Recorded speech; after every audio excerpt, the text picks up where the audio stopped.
guys, and welcome back to my YouTube channel. If you're new here, hi, my name is Neha and I make videos related to books, and welcome to another book haul video.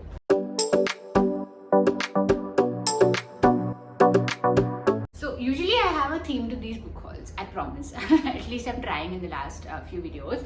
Unfortunately, this one has no theme. I went to few bookshops and I was kind of going through a tough time at work, and whenever that happens, I splurge on books, and this time actually I splurged on clothes as well, which is problematic, but anyway, that's a story for another day. I ended up picking quite a few books, and these are mostly from bookshops around Bombay. Just 2 books are from a bookshop in Hyderabad, and the rest are all bought in Bombay. So I'm excited to show them to you because once the joy of buying the books is multiplied when I get to show them to you, and when I finish those books, that is a very good joy as well. But then it takes me time to finish the books because I have a lot of unread books. So that's the disclaimer. It's a capitalistic book haul. So let's get started. The first 2 books that I would like to show you are the books that I bought in Hyderabad when I had gone to my hometown. There's this lovely library called the Luna bookstore in Hyderabad. It's in this bungalow and it's just so beautiful. I'll include some pictures here, and it just has the best collection as well. So I picked up 2 books even though I didn't really intend to, but the first one is John Berger, The Foot of Clive. Such an interesting premise. So this says it is set in the 1960s in a hospital ward, and there is a curtained off bed which is guarded by a policeman. In it lies a murderer hidden from view and likely to die before he can be hanged for his crime. In the closed regimented society of the ward, his invisible presence captures and rebuilds the way his other patients see the world. So I just read the back of this and I found it so interesting, and I've never seen this book anywhere, and I was just so intrigued by this premise. It's a short one, so I'm hoping to get to it. You know what, actually I just finished the book, and rereading the back of this book has really excited me, so I might just pick this one up right after this video. The second book that I picked up in Luna bookstore is Mendelssohn is on the Roof by Giri Vale, and there's a preface by Philip Roth. So this is how the book looks, and again I've never seen this book in any bookstore in India, and such an interesting premise. So this is set in Nazi Austria. Right, yeah, it's set in Nazi Austria, and one SS officer is told to take down the statue of the Jewish composer Mendelssohn from the roof of the Prague Academy of Music before an official concert. He has no idea who Mendelssohn is, so he just tells his men to take down the statue of the one with the biggest nose. And what happens is that the men take down the statue of Wagner, who is a very famous Austrian composer and very well renowned, and then the chaos that happens after that. Again, such an interesting premise. I have never heard of this book. I've never heard of a book like this, and I was just so intrigued. So I had to pick it up, you know. There's no 2 ways about it. So yeah, then I went to the new crossword store in Juhu. Now this is a huge bookstore, and it's a chain bookstore, so usually it's not as curated as you would expect an independent bookstore is, but you will get a lot of the popular paperbacks and hardcovers and, you know, special editions there. And I really wanted to check out the bookstore because it's huge and it's really well done up. So I ended up picking out 4 books. Now these 4 books are more books that I've always wanted to read and I've heard a lot about, and I've always resisted because I'm always on the hunt of, like, you know, special books, but I just caved in this bookstore. So let me show them to you. The first one is what I have just finished, like literally just finished. This is Butter by Asako Yuzuki. I have filmed a reading vlog for this, which hopefully has gone up before this video has. Literally, I've just finished filming it, and check out my thoughts over there. But this is supposed to be based on a real life serial killer called, and in this book she's called Kaji, and she kind of uses men who she cooks for them, she gets them domesticated, and then she uses them to pay for her extravagant lifestyle, and 3 of them mysteriously die, and the police tie her to the crime even though there's no actual proof. And then there's a reporter who's trying to unravel the story of what actually happened, but she gets more and more enamored with Kaji, and she discovers food in the process as well, because Kaji kind of tells her how to treat food and treat ingredients. Interesting book for sure. Do check out my video for my full thoughts, but that's the first one. I've already read this. Then a book that I've always wanted to read. This is My Grandmother Sends Her Regards and Apologies by Frederick Buckman. Frederick Bachman, A Man Called Uwe, is actually one of my favorite books. I read that back in 2019, I think, and I just fell in love with the coziness, the sweetness, the cuteness of that book and that character of Uwe. And I've seen the movie as well, which I also like, but the book is a lot better. I've wanted to read more of his cozy stuff, and I have heard a lot about this book. I've somehow always resisted buying it, but then I finally caved in, because at this point I was looking for cozy books that I can, hold up with. So this is about a 7-year-old's grandmother who is eccentric, but to the 7-year-old, whose name is Elsa, she's a superhero. Granny leaves Elsa a mysterious series of letters apologizing to those she has wronged. Her stories come to life in ways Elsa could never have imagined, setting her on a breathtaking adventure of her own. So yeah, I've heard a lot about this. I think it has some fantastical elements to it as well, but it's mostly like a sweet grandmother tale, which I loved A Man Called Uwe for the same reason. So I'm looking forward to this one. When I have a tough day, I know which book to reach out to for.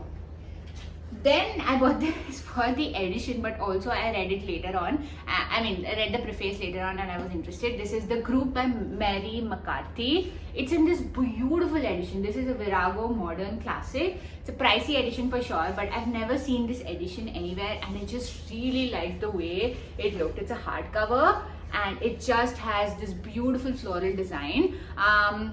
So apparently this is a very, very famous text.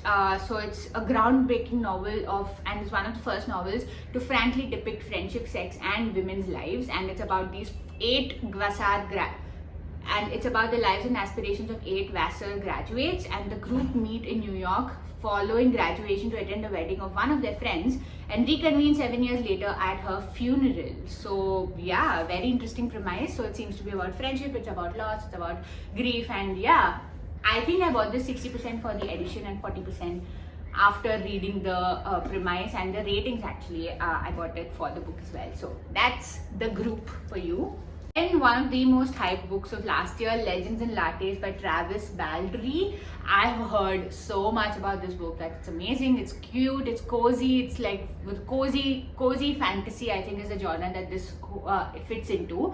I don't think people need an introduction to this book, but it's about an orc who kind of hangs up her sword for good, and she opens up the first coffee shop set in a village, and even though no one there knows what coffee actually is. So I don't know, it seems like a cute little village setting, and also there's an orc, which is like a beast. I'm usually not one for fantasy books, but I have heard so many great things about this book, and that how it's a very, very cozy, cute book to read when you're not doing well, and I am saving this up for one of those days, which I'm pretty sure will come soon. So yeah, again, beautiful edition. I've resisted picking this up for a long time, but I just gave in, So it says high fantasy, low stakes, good company. That was what sold me. So yeah. Then just standalone books that I picked up during my weekend jaunts. The first one, actually I attended a book talk for this. This is The Final Farewell, Understanding the Last Rites and Rituals of India's Major Faiths by Meenakshi Devan. This is a non-fiction book, and it's about the last rites of major communities across India. How, like, for example, in the Hindu religion, we cremate our ancestors. Do we cremate? Yeah, we cremate. And then there's also a debate between would it be a wood cremation or an electric cremation, and then there's a resistance towards biodegradable options as well. Whereas in the Parsi community, it's a very interesting thing that they do. They have this tower of death where they leave the dead body for vultures to pick apart, essentially, and it's kind of like you're going back. You're forming part of the value chain, right? So it's about all the major faiths in India and what they do for their last rites. The book talk was very, very, very interesting. There was a lot of insights that the author gave, and the questions that they had also was very interesting. I vlogged part of it in my vlog, so do check it out. But yeah, I bought this book during that book talk, and it's signed as well. I forgot. So Meenakshi Devan has signed as well. So another book that I picked up is Enter Ghost by Isabella Hamad. I've heard a bit about this book, but this is set in Palestine, and I've never read a book which is set in Palestine, and I've wanted to given the current context. Let me read the synopsis to you. After years away from her family's homeland and reeling from a disastrous love affair, actress Sonia returns to Haifa to visit visit her older sister. On her arrival, she finds the relationship to Palestine is fragile, both bone deep and new. Sonia meets the charismatic Mariam, a local director, and she joins production of Hamlet in the West Bank. So soon Sonia is rehearsing with a dedicated if competitive group of men. Yet as opening night draws closer, it becomes clear just how many obstacles stand before the troupe. So yeah, I think it's set in a Palestine which you would need context to, given how much propaganda is going on about the country and the horrors that they are going through. Yeah, I would like to know more about the country, and I feel like fiction is a great way to go about it. There is another book I know which has been made free on Kindle by Fitzcarraldo Editions, and I have been meaning to download it, and it's just left my mind. So, and I will do that soon. So, looking forward to Enter Ghost by Isabella Hamad. Then the last book, I picked this up just yesterday, but I've been looking forward to this. This is Maya Nagri, Stories, A City in Stories, Bombay to Mumbai, and it's edited by Shanta Gokhale and Jerry Pinto. This is a set of short stories set in Mumbai, and it is a set of short stories by some very, very reputed authors. Like I see Ismat Chugtai on this, Urmila Pawar, Saadat Hassan Manto, Shanta Gokhale, Jerry Pinto, Eunice D'Souza, Tejasvi Apte Rahim. So it's a set of short stories about this city and across the ages of the city, because this city has seen so much. Sorry, the video cut me off, but yeah, very much looking forward to this. So there are 21 short stories in this collection. I'm just reading from the synopsis. There is the city that labors in the mills and the streets, the city that sips and nibbles in 5-star lounges, the city of unexpected intimacy and callous rejection, the city of Ganpati and Haji Malang and the Virgin Mary, the city that is a sea of people and speaks at least a dozen languages. So there are stories from Marathi, Urdu, Gujarati, Tamil, Kannada, Malayalam, and also English. So yeah. It says it's a majestic book in a majestic city which should be read and cherished for years. So I just had to have this. So the plan is to read one story every day, and when I finish them, I'll update to you in a future video. But yeah, very much excited to have this book. So yeah, those are all the books that I've recently acquired. Quite a few, I know. Do I regret buying so many? Maybe a little, but I don't regret the books. I regret the actions. But I am looking forward to reading them, and I'll update you in them.